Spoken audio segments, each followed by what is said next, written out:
Well, following an Oval Office meeting with the president and other congressional leaders yesterday, House Speaker Mike Johnson remained optimistic that progress has been made to avoid a partial government shutdown before Friday's deadline. Now, could we see another continuing resolution allowing time to finalize appropriations bills?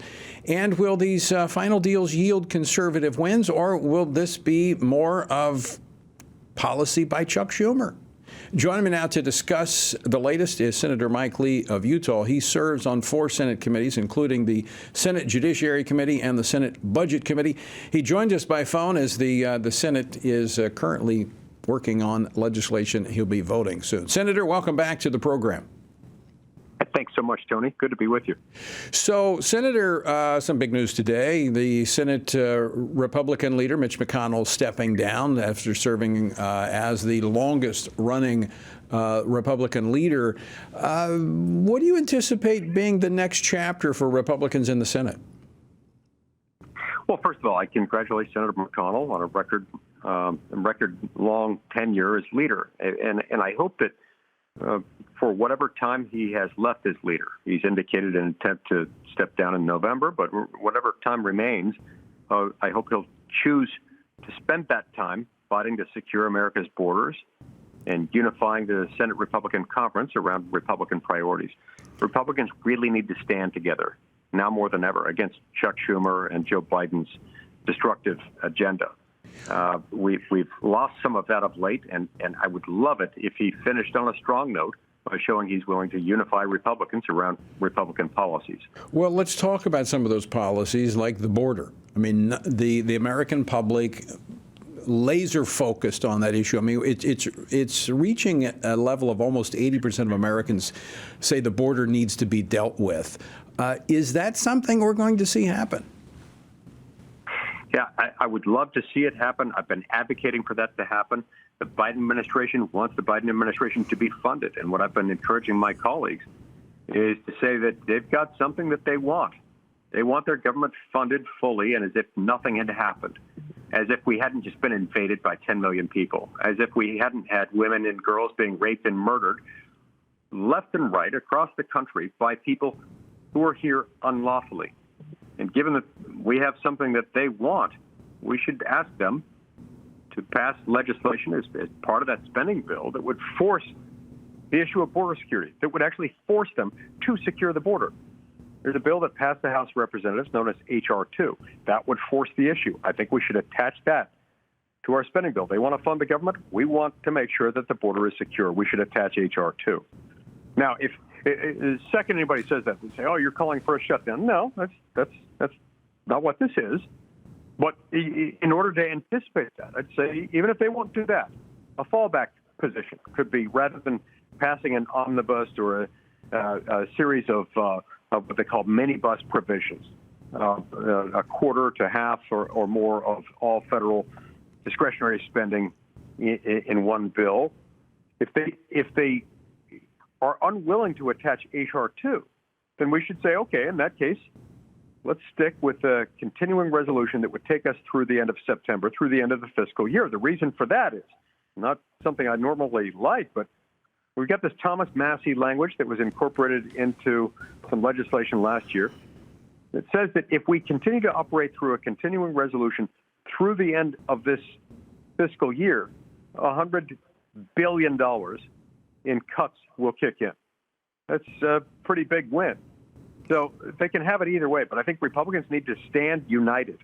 I'm calling upon Speaker Johnson, the House Republicans, and my colleagues in the Senate, stand united and say we want H.R. 2 attached to any spending bill. And if they're not willing to do that, then the best we should do, the most we should give them beyond that is, okay, you get a full year CR through the balance of this fiscal year, that is, and $100 billion in cuts. That's fair. We should not give them another inch. Senator, you've been in the Senate for a while, and you've seen these moments come and go.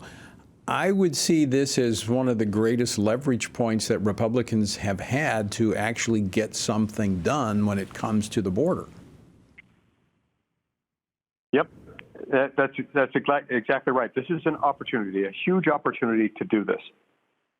And there will not be a better opportunity for us to fix this. There will not be another opportunity at all between now and, effectively speaking, the end of the Biden administration, or at least the end of this calendar year, after which we hope Biden will no longer be president.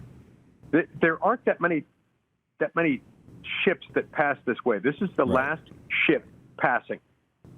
And if we get this wrong, we're going to be stuck with spending at least $100 billion a year more than we have to, without a secure border, and without any guarantees that they're not going to stick FISA 702 reauthorization without any warrant requirement for conducting backdoor warrantless searches on American citizens.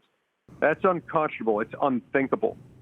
And neither Mitch McConnell nor Speaker Mike Johnson nor any Republican serving in either chamber should be content with that outcome. Now, Senator Lee, my conversations with those in the House have been, I think you get the bulk of the Republicans would support a year-long CR, as you said, to the end of this fiscal year that triggers those cuts. But you have some of the defense hawks in the Republican ranks that don't want to do this because they want to see more money come into defense. So you only have like a 2-seat margin there to work with. Yeah. First of all, how's that working out for us, Tony? How's that working out for us? You know, saluting the military-industrial complex at every turn and saying year after year, Republicans saying, well, I don't want to spend this much and we ought to be able to have some sort of policy win here. We're not getting that. But, gosh, the troops and the Pentagon demand it. They've got more weapons to buy. We got to give them whatever they want. And they rope-a-dope us into giving them whatever we want. That, Tony, is why we're $34 trillion in debt. Well, and you can also... Tony, is giving money to a Pentagon that is woke. It's more focused on being politically correct than it is on actually protecting American national security. That, Tony, is giving hard-earned American taxpayer dollars to America's enemies, or those determined to assist America's enemies.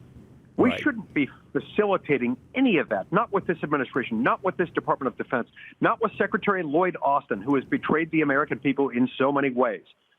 No, sir, not this time. We're not following. We're not falling for that, and neither should any Republican. Agree 100%. This is the moment to cut out. I mean, force them to choose between their woke DEI policies and actually doing what their mission calls for. Senator, we're out of time, up against a break, but always appreciate having you on the program, and thank you for standing firm for faith, family, and freedom there in the United States Senate.